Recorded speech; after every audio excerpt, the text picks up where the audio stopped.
কি আমল করলে শত্রুর ক্ষয়ক্ষতি থেকে আত্মরক্ষা করা যাবে?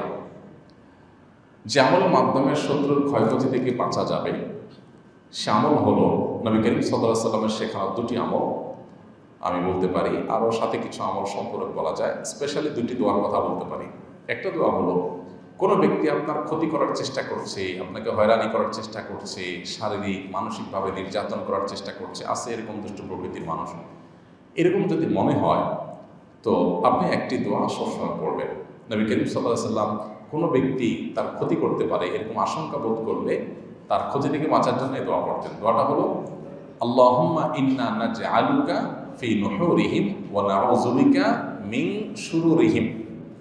আল্লাহুম্মা ইন্না নাজআলুকা ফি নুহুরিহিম ওয়া নাউযু বিকা মিন শুরুরিহিম।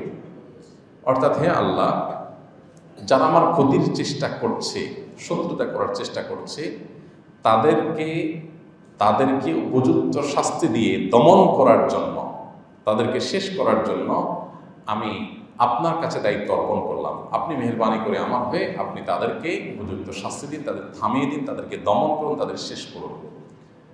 নাউযু বিকা মিন শুরুরিহিম, এবং আল্লাহ তাদের ক্ষয়ক্ষতি থেকে আমি আপনার আশ্রয় চাই, আপনি আমাকে রক্ষা করেন। নবী করিম সাল্লাল্লাহু আলাইহি ওয়াসাল্লামের এই দোয়াটা খুবই অর্থবহ একটা দোয়া। এই জন্য জীবনে কখনো কোনো শত্রু আমাদের নবী সাল্লাল্লাহু আলাইহি ওয়াসাল্লামের কোনো ক্ষতি করতে পারে নাই।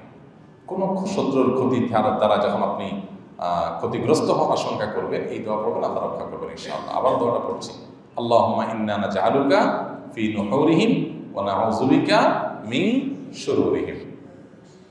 আর আরেকটা দোয়া আছে যেটা কোরআনে বর্ণিত হয়েছে, যেটা উহুদ যুদ্ধের পর গজওয়ায়ে হামরাউল আসাদের সময় মদিনার মুনাফিকরা মুসলমানদের মধ্যে একটা ভয় ঢুকাই দিল যে মক্কার মুশরিকরা তারা আবার সমবেত হচ্ছে এবং তোমাদেরকে সর্বগ্রাসী আক্রমণ করে শেষ করে দিবে। এমনিতে মুসলমানরা উহুদ যুদ্ধে নবী করিম সাল্লাল্লাহু আলাইহি ওয়াসাল্লামের একটা গাইডলাইন থেকে একটু বোঝের ভুল থেকে সরে যাওয়ার কারণে যখন পর্যদস্ত হয়েছে, 70 জন সাহাবী শাহাদাত বরণ করেছে, অনেকে আহত হয়েছে, স্বয়ং নবী করিম সাল্লাল্লাহু আলাইহি ওয়াসাল্লামের দাঁত মোবারক ভেঙেছে, রক্তাক্ত হয়েছেন, অনেক সাহাবীরা আহত হয়েছেন, অনেকে শাহাদাত বরণ করেছেন।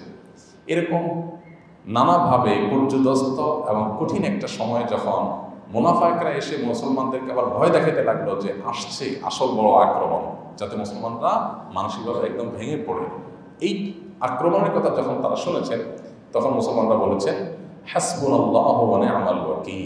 কি বলেছেন? হাসবুনাল্লাহু ওয়া নি'মাল ওয়াকিল, অর্থাৎ আল্লাহ আমাদের জন্য যথেষ্ট। যেই আসুক না কেন আমাদের ক্ষতি করার জন্য আল্লাহ আমাদের জন্য যথেষ্ট, এবং তিনি সবচেয়ে উত্তম কর্মবিধায়ক।